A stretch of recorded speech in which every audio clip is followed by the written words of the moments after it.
Good morning.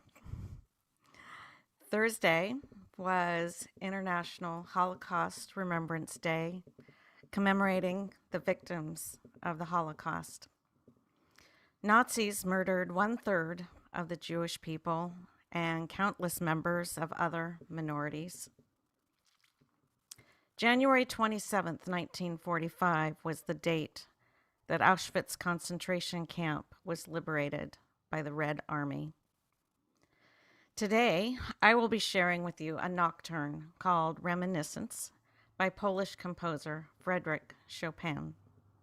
It was played by pianist Natalia Karp, who survived the Holocaust because the commandant of the concentration camp in Poland to which she was sent, the infamous Amon Goeth, wanted some musical entertainment for his birthday. Summoned the day she arrived and expecting to be shot, she was taken instead to a party with many guests eating, drinking, and dressed in white jackets. After a while, Goethe turned to her and barked, "Now! Play now!" At the time, she had not touched a piano since the outbreak of the war, and her fingers were very stiff. Natalia chose Chopin's haunting and melancholy nocturne. When she had finished, the commandant declared, "Sie soll leben!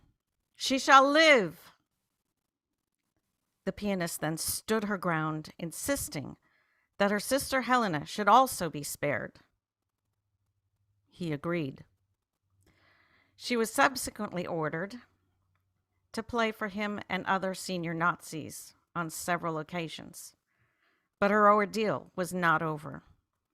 After 10 months, they were sent to Auschwitz and fully expected to die. My sister and I clung to each other. We scavenged for any food we could find. Every day we thought could be our last. But the two sisters survived, were released from imprisonment the day after VE Day, and returned to Krakow. When she gave her first post-war performance of Tchaikovsky's Piano Concerto No. 1 with its triumphant opening chords, she recalled thinking, "I wanted to show the Nazis that I was not beaten."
Thank you so much, Annette. That was beautiful.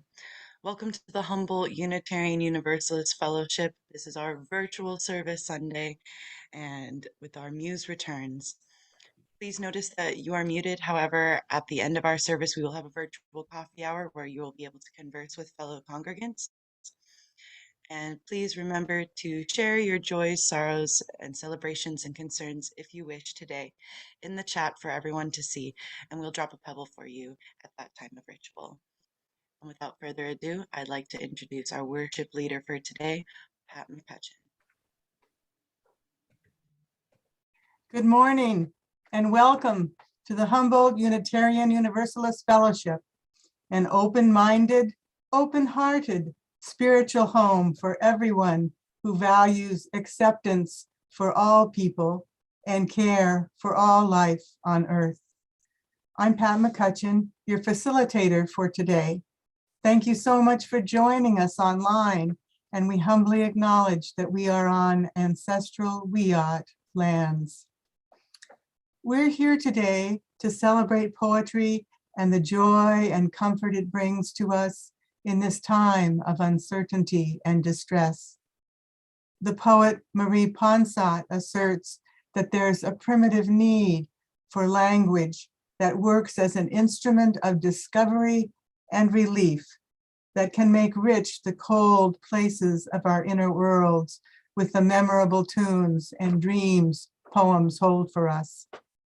The Fellowship's Friday Poets have been considering such concerns together weekly since April National Poetry Month 2020. We 11 have grown as poets and as friends, overcome some of the COVID blues, and enjoyed each other's work. On a typical Friday afternoon, we meet for an hour or more on Zoom, first sharing poems we've discovered by others. Then we bring work we've written that week, perhaps in response to a prompt I've given, sometimes just to share, other times for critique. Several of the poems you'll hear today were workshopped using screen share. Like Audre Lorde, we have found a lens for focusing the quality of light by which we scrutinize our lives. And like Percy Bysshe Shelley, a tonic that purges from our inward sight the film of familiarity which obscures from us the wonder of our being. Today, we'll be offering some of those poems by ourselves and one by another.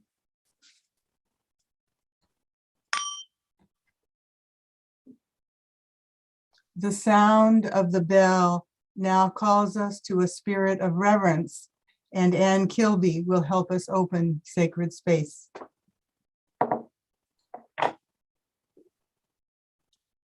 Good morning. Thank you all for being here to let us share with you. I'm Anne Kilby. I'm a worship assistant. I'm also a happy member of the Poets group. Now, I will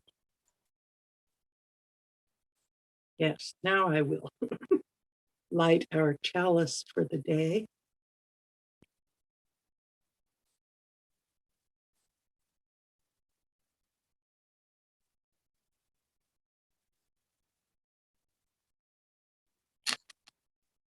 Oh, come on. There.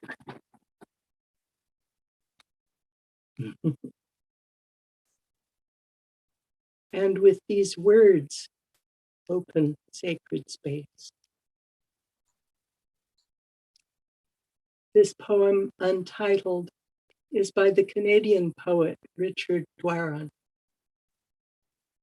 Come, friends, let us gather, let us assemble and speak. We have here the talking circle. Great are its mysteries. Come then, let us be seated. Let us see what comes of it.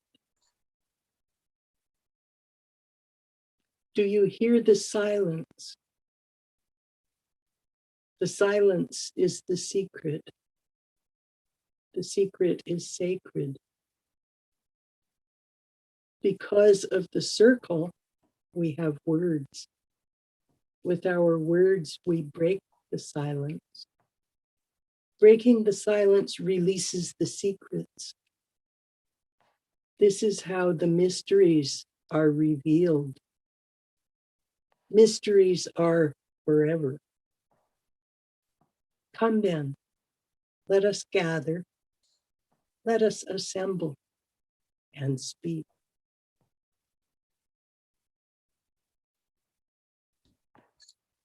Now,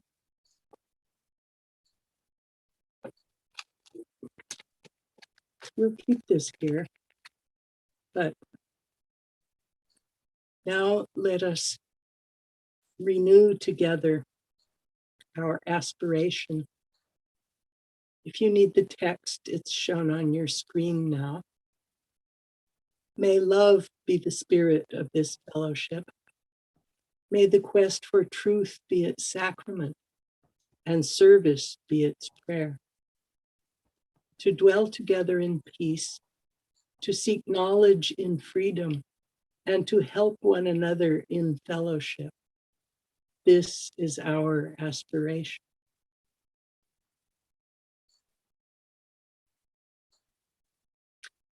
Next is our time for all ages.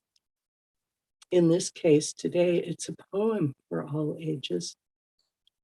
And Cena Moreno will give it to us. Good morning. This is a poem by children's author Shel Silverstein from his book, A Light in the Attic, Harper and Row Publishers.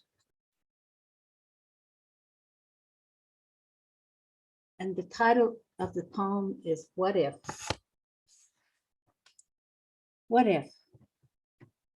Last night, while I lay thinking here, some what ifs crawled inside my ear and pranced and partied all night long and sang their same old what if song.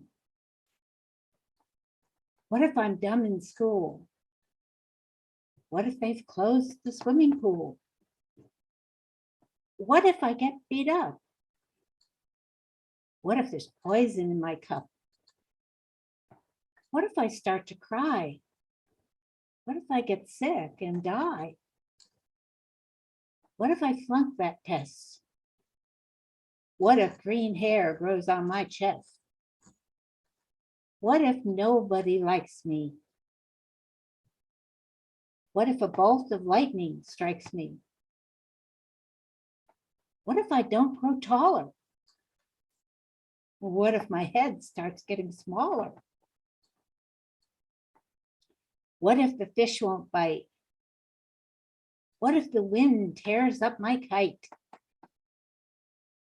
What if they start a war? What if my parents get divorced? What if the bus is late? What if my teeth don't grow in straight? What if I tear my pants? What if I never learn to dance? Everything seems swell, and then the nighttime what ifs strike again.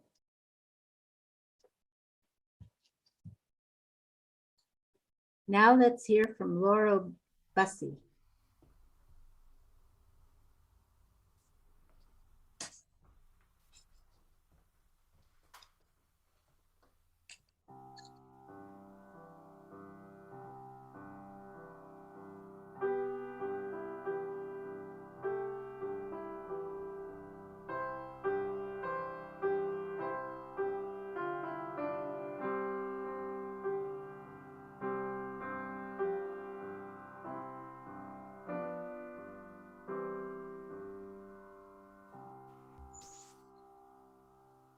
And now let's hear from Laurel Busse.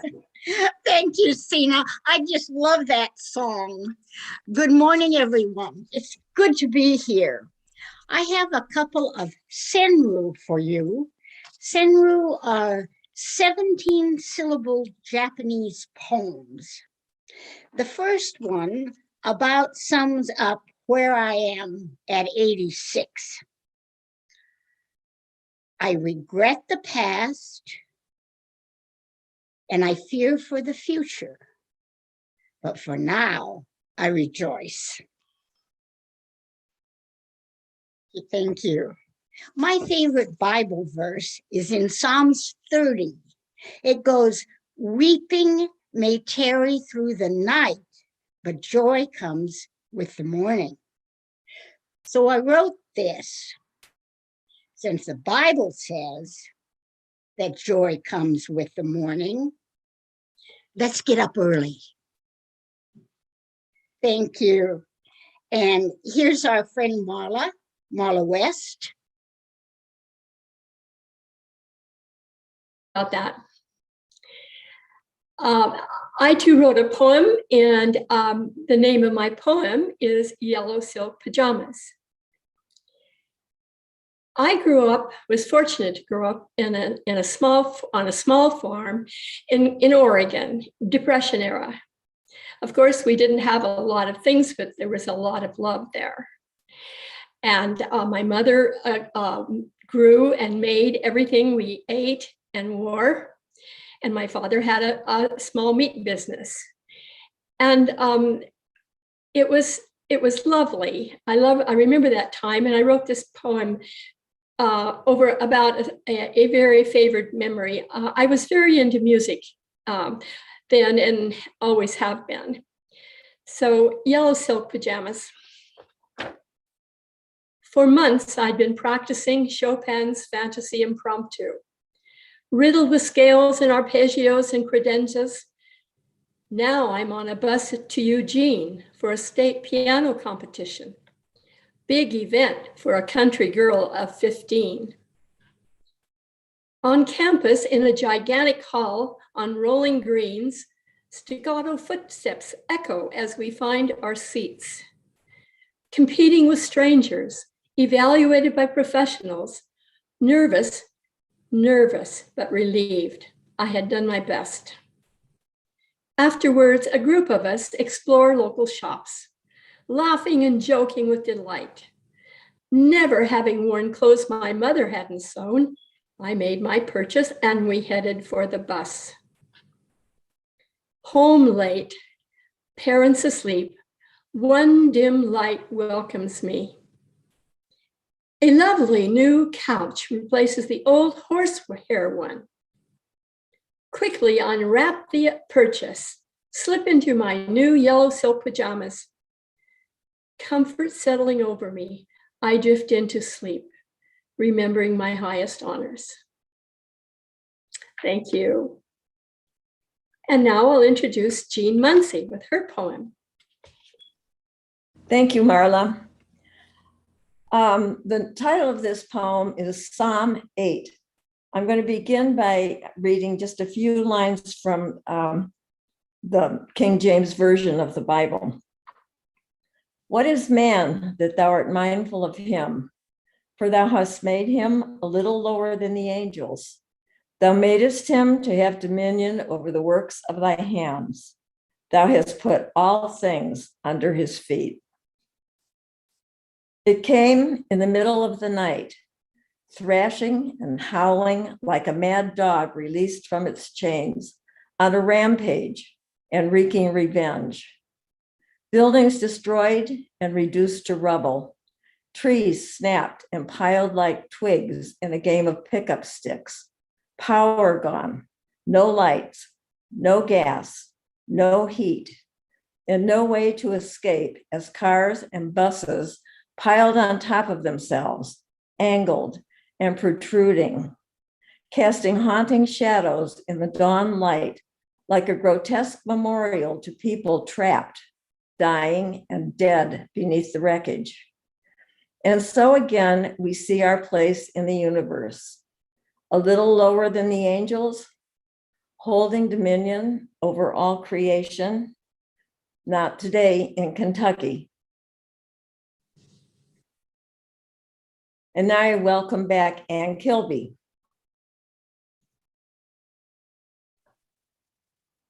Thank you, Jean. My poem is titled The Bodhisattva Tara's McNab Dog. She greets with a deep inhalation. She needs to know where, when, and how I changed while we were apart. Learns all that and enormously more in a few deep sniffs. At home, she keeps us well in fold, rouses often, trots briskly, all business, room to room, scoping our being okay. When I begin to leave for an errand, she erupts, alerts the world, yells, whirling her strong, supple frame, breakdancing on and on. Then watches me pensively out the window till I've gone away. She serves, does her job by us feckless non-dogs, takes detailed care of finding out for us and knowing for us loyally, manages barely to contain her hybrid, range herding, huge energy in a city house and pickup truck life, so she can love us all she can.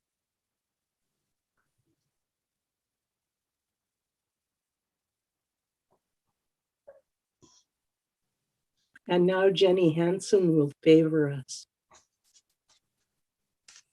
Thank you.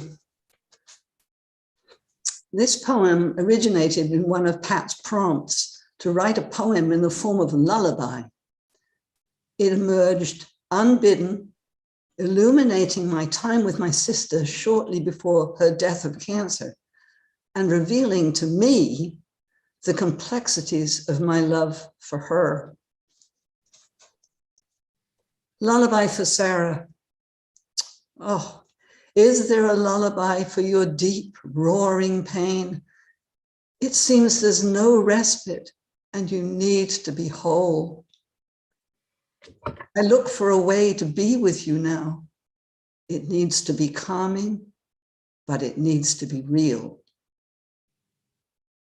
Slide into the comfort of your big, soft, deep couch. I'll gentle you, sit with you, warm you with tears, hum to you, there, there, sing murmuring words, rocking and soothing and holding us both. Can you fade into nowhere and let go, just let go of the startled, alert, and the constant on guard, the watching and waiting, aware at all times, always poised, ready to leap up and act. There, there, my dear one, let go, take a rest. Let me hold your burdens, cradle them with such care. The love for your grandkids, the fear they'll be ruined, the struggle with their mom to raise them your way, the fight for the right to save them from harm, the loss of the battles to take on their care, the awful hot burn of self-righteous concern. I will hold them a while and cradle them well. And then, when you're ready, return them to you.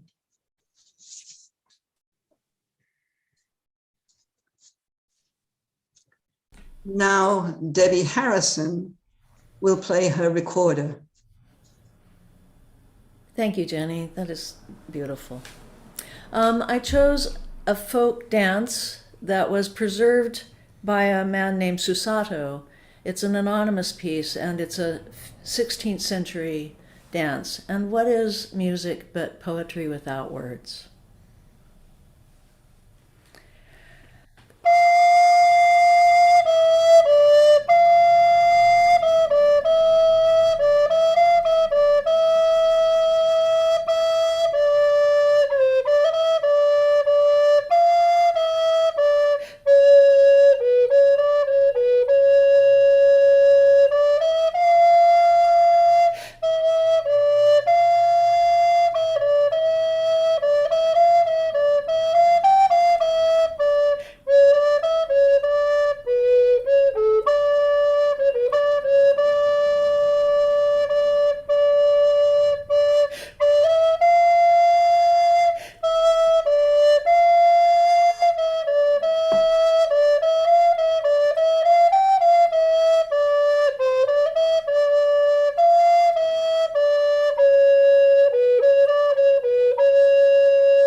Thank you so much, Debbie.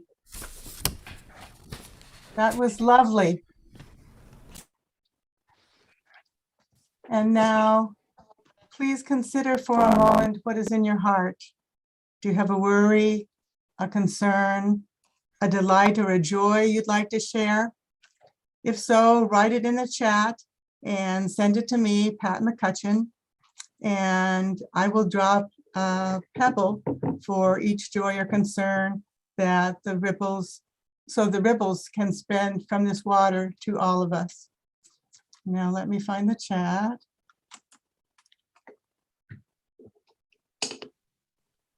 Okay, one from Colleen, not Sarah. She's visiting from, where'd it go? From UUCD, and welcome, Colleen. Thank you from Chip Sharp to Cena Moreno, Beverly Morgan Lewis, Laurel Busse, and David Marshak for helping to display the Black Lives Matter and Huff climate action banners from noon until 1:30 yesterday at 4th and V. They are so faithful about that. From Debbie Harrison, thankful that my cousin Linda is at home after a week of tests at Mayo Clinic. She now has a diagnosis and a path forward. A joy! From Megan, Norma was born on Tuesday morning. My mom arrived lately from Minnesota, and it has been great to have her. Congratulations on Norma. Aubrey Gattas would like to share the joy of her sister's gradual healing after being on hospice for a month. She is gaining strength, will, and peace. I'm grateful for the incredible care of hospice for her and our family. From Chip Sharp, appreciation of Ernie Stegman's positive attitude as he undergoes radiation for very advanced cancer. And from Amy Day, congratulations to Megan Betts and her family as she welcomed baby girl Norma into the world past week. If you'd like to sign up to bring a meal to this family, her mama and her family, while she rests and recuperates at home, you can by going to the chat. Okay. Welcome again from Colleen, visiting from UUCD. Welcome to the world, Norma Jean. And from Reverend Peter Faraday, a great joy for poems and poems, and for poets, and for these poems and poets. And from Kim Trippsmith, 3 cheers for Scarlett, who is still handling the tech issues for the services. Yes, and we're going to celebrate that some more. Here's one last pebble. I think I've read them all now. For joys and sorrows that remain unspoken. a moment of silence now to reflect on what we've heard. I'll ring the bell before and after.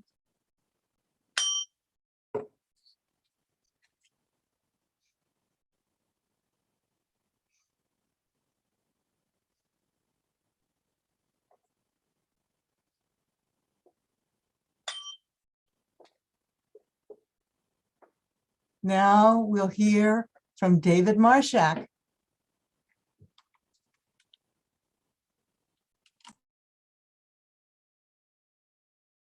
Oh, there we go. Thank you, Pat.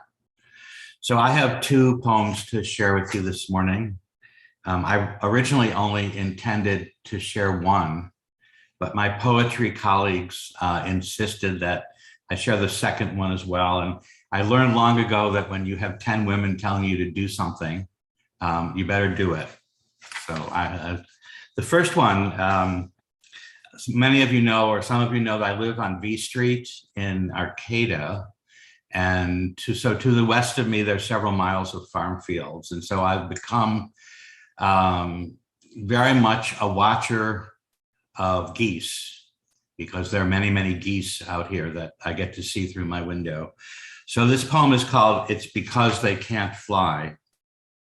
Why do geese fly in formation? Can we ask them? Why do we not remember the questions we asked as children? Can we recall them? Why, with billions of stars, have no other sentient beings arrived to assist us? Are we terrified to be alone? Why did every tribe in human history invent its own language? Why are we so inelegantly complex? Why is the sky blue? Did we not ask that as children? Why is change so hard? Are people not so unlike bricks? Why do fools fall in love? Why do I recite the title of an old doo-wop song? Why is the wind so unlike the ocean? Are waves not the same in every state of matter? Why do geese fly in formation? Geese fly in a V so they can conserve energy. They take turns leading, and all the followers fly behind with less wind resistance. And the V allows the geese to keep track of every bird. No one is lost. No one is abandoned. No one is unworthy. No one is discriminated against. Why do fools fall in love? It's because they can't fly.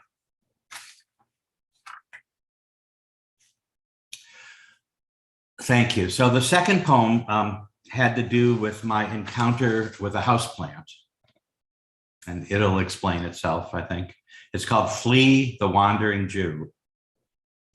The wandering Jew is a houseplant, Tradescantia zebrina, green teardrop leaves with white lines, and creeping purple heart cuttings.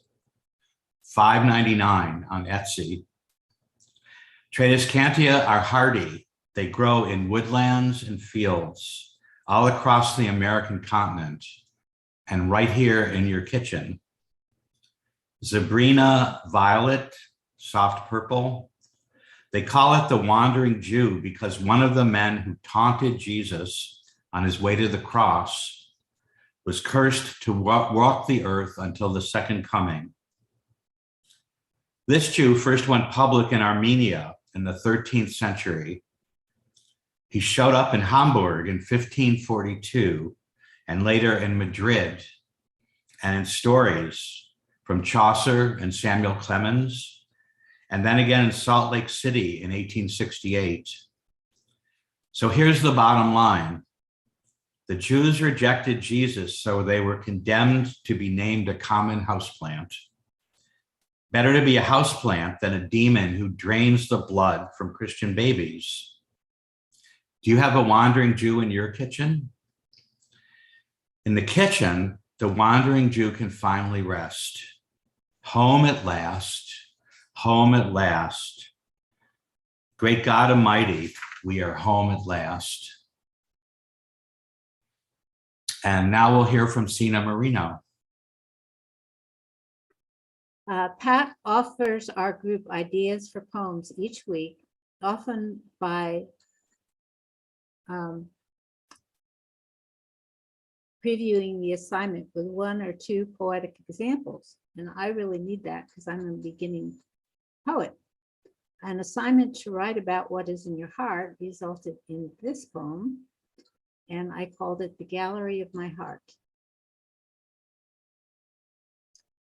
In one corner of my heart is sorrow for those I have loved and lost, hurts I have caused or received, disappointments. In another corner is joy for friendships, nature's gifts, love, fond memories, humor, success. In another corner is hope for nature, for the future, peace and justice, forgiveness, fulfillment. There's a corner that holds wonder of how much I love my children, of how things work in the natural world, what the future may hold. There is a corner for desire and love, for wishes. There's a corner for regrets and fear of loss or abandonment, loneliness or weakness. My heart keeps beating, sending blood to all the corners, every minute of every hour of every day, giving my life many hues.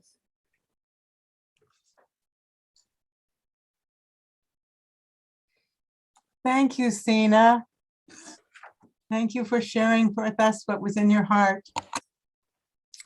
We come to this fellowship because we love what exists here. It is a living entity, and like all living things, it must have nurture and sustenance. Its breath and its heartbeat, its life itself, can only be derived from its living components, us. While Annette plays the offertory, let us prepare our generous donation to be given in one of the ways Scarlett will list on the screen. Thank you.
And now we'll hear from Colleen Broderick. Good morning. I went to a grade school in Montana that was both a day school and boarding school where Indian children of the Blackfoot Nation were taken from their families and boarded. The title of my poem is Indian School. Book open on her desk, coffee-colored eyes, gaze like a deer caught in the crosshairs of a rifle, not reading, lost in the shadow of memory. The bulky gabardine dress hangs loosely over her desktop, a limp, tired looking, used by other cousins in other times. Thick black hair hangs in the shape of the bowl put on her head when they cut off her braids. We know her name. It's Rose Running Crane. She doesn't talk. Her silence hangs heavy, still like the air in a cave. A scared puppy snatched from its mom's arms and mysteriously abandoned in St. Thomas Orphans Home, Great Falls, Montana.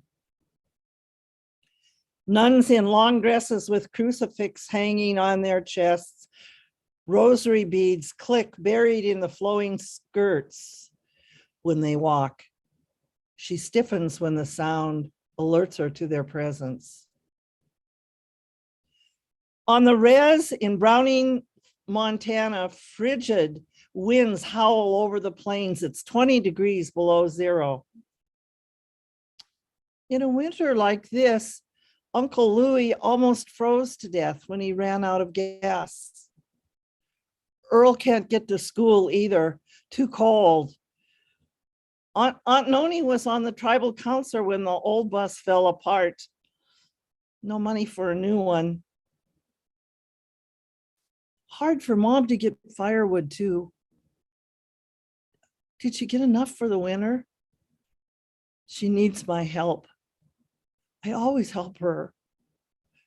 A sharp voice penetrates her thoughts. Rose, pay attention. Thank you. And our next poet is Diane Dixon.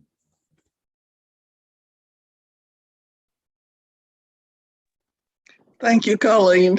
Good morning, everybody, and thank you for your support. I'm not, okay. I think I'm unmuted at this point. So I will be sharing two poems.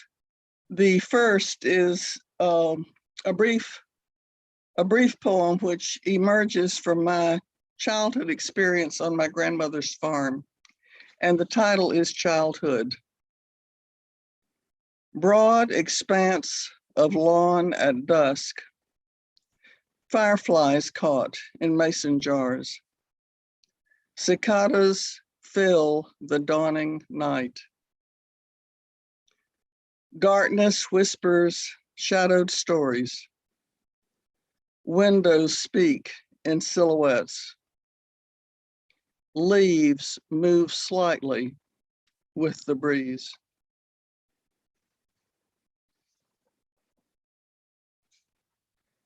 And my other poem is entitled Grief. The last 2 years have certainly contributed. If sadness had a weight, the earth would buckle and soon break. If grieving were a song, the Met would pause and sing along.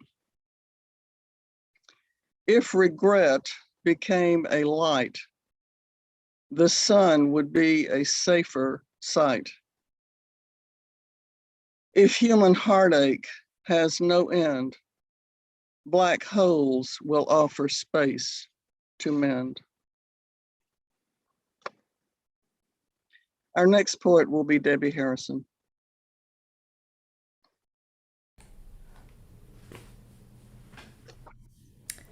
Thank you, Diane.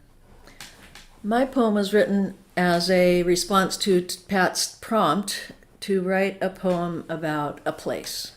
And I wrote about where I live. The title is Our Place. July 2021. Just over the hill, result of a dispute between the North American and Pacific plates, a breeze from the west brings faint sound of the ocean and a whiff of brine.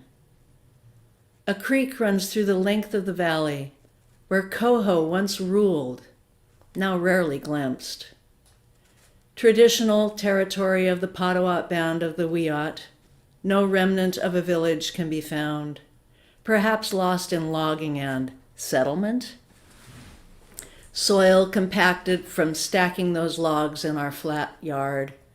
Our driveway, a quarter-mile of gravel, buffers us from the road and enters into this open space, a sanctuary of peaceful quiet. We grow a third of our food, and a hill forested in redwoods and Doug fir. We plant native flowers, ferns, and shrubs. Water, always an issue in rural living. From our well for the house, from saved rainwater for the garden. Gray water replenishes the runoff, and the rest in the leach field.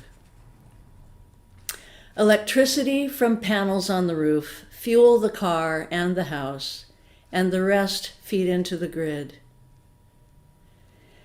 After the days of caretaking this land, we sit in the still of the evening, sip our drinks, recall the sightings of tree frog, lizard, pileated woodpecker, Cooper's hawk, skunk, raccoon, bobcat, bear, and mountain lion. Take in the shades of green punctuated by pink, fragrant western azalea blossoms. As the crows call their way home for the night, we count our blessings.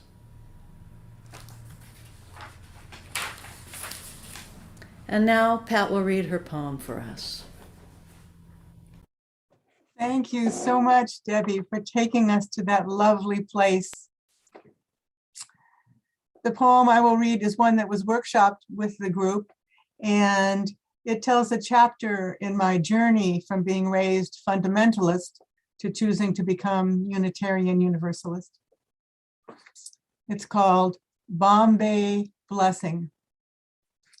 In a small 3-room apartment, I sit on the floor, anxious, hidden hands trembling, with a family of new friends. Our legs beneath a table of welcome, filled with fragrant, unfamiliar flowers, golden dal, naan, tandoori chicken, savory chutney.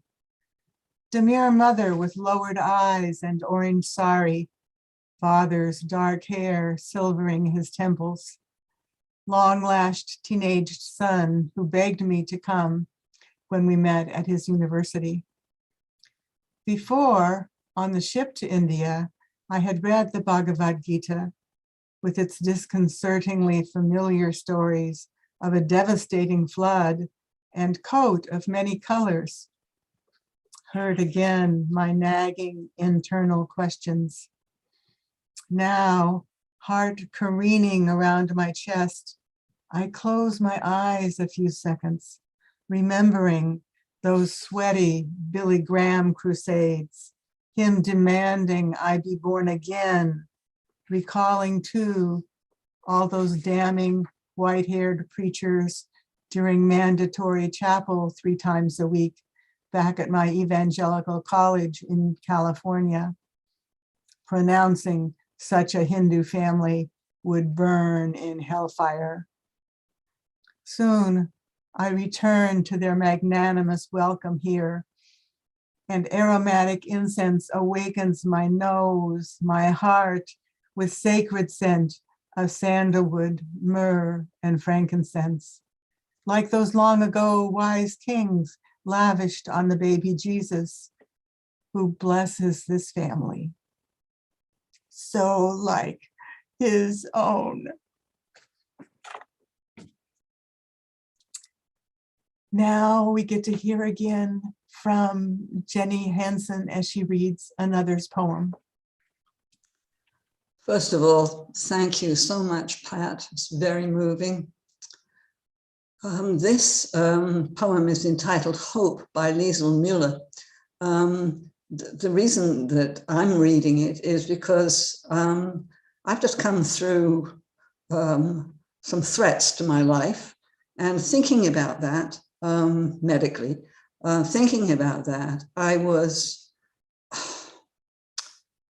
realizing how incredibly much the natural world feeds me, blesses me, gives me love, and gives me hope. And when this was one that Pat read as a prompt for something else, and it was like, wow, I need to know what this is. This is a wonderful poem. And so we thought at the end of this process here that we could all use a little hope. So here I am to read Hope by Lisel Mueller. It hovers in dark corners before the lights are turned on. It shakes sleep from its eyes and drops from mushroom gills. It explodes in the starry heads of dandelions turned sages.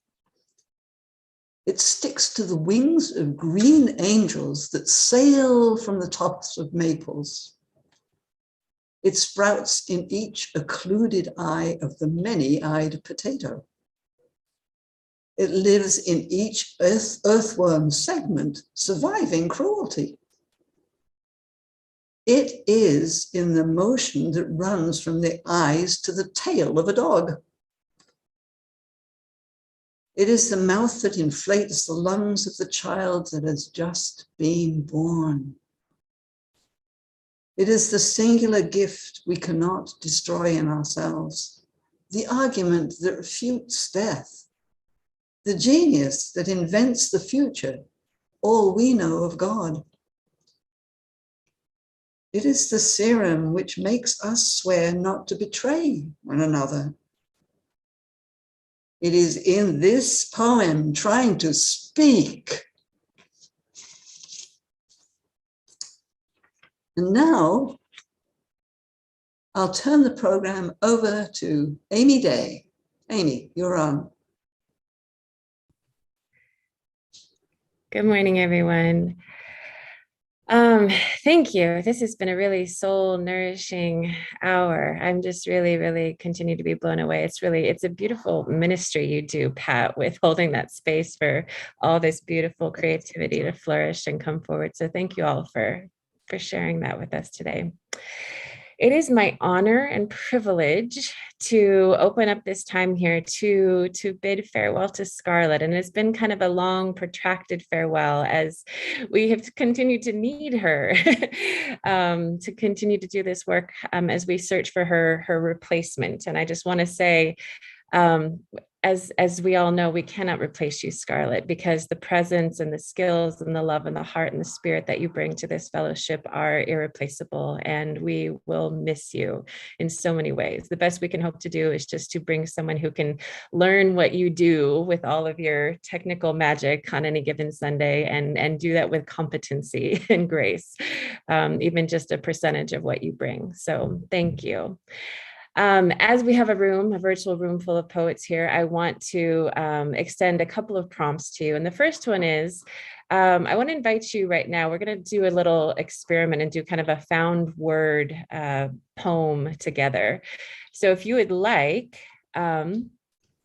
to go ahead and type a word or two into the chat right now that describes Scarlett, or even just a word that you want to send her off into the world with. And we will read those once they've come through the chat and see what kind of poem we can create in this moment together in her honor.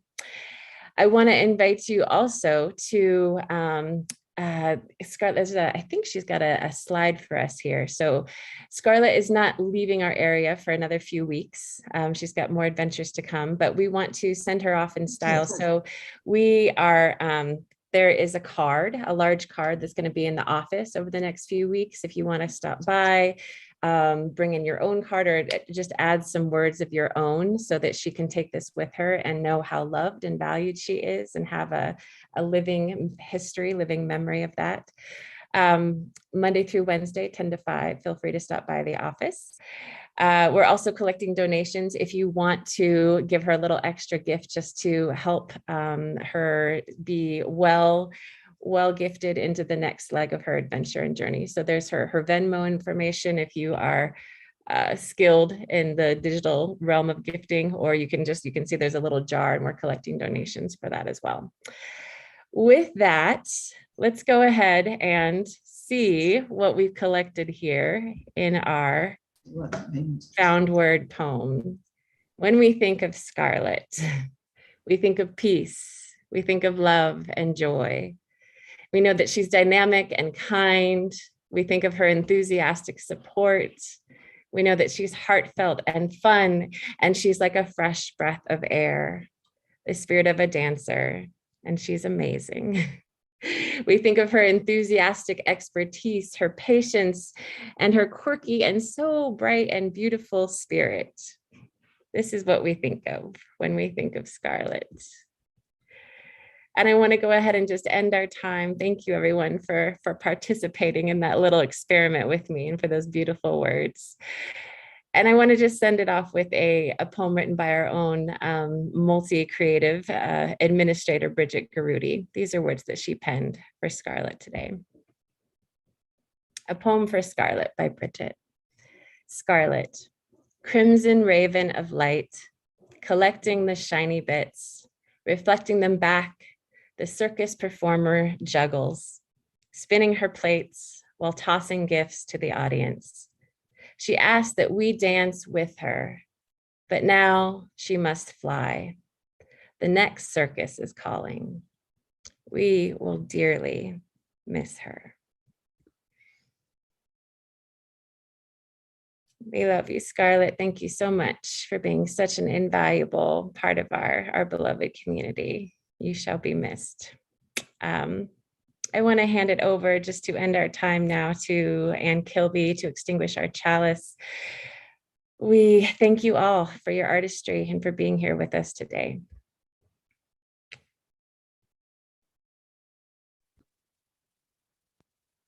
Thank you, Amy. And Scarlett, of course.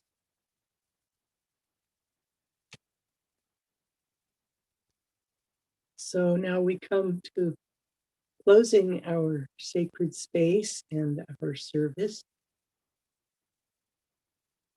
So first, some words, then extinguish the chalice. Then Annette will play our closing piece of music. And then I'll bid farewell. These words, this is also untitled. These are from the South African performer and activist whose name is Mzwaki Mbuli. Now is the time to climb up the mountain and reason against habit. Now is the time. Now is the time to renew the barren soil of nature ruined by the winds of tyranny. Now is the time. Now is the time to commence the litany of hope. Now is the time. Now is the time to give roses, not to keep them for graves to come. Give them while our hearts beat. Give them today, while our hearts yearn for jubilee. Now is the time.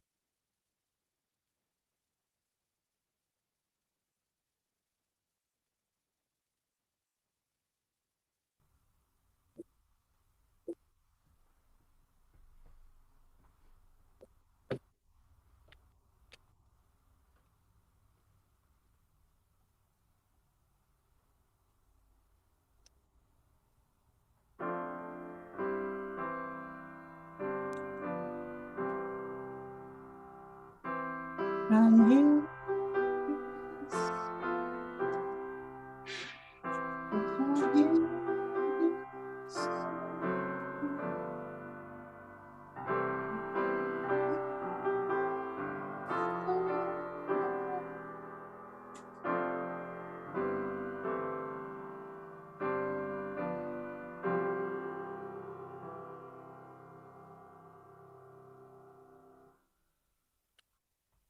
Thank you, Annette.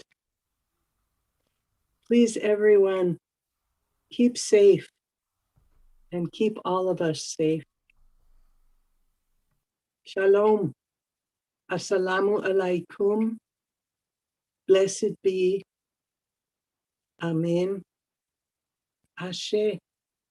Aho. Namaste.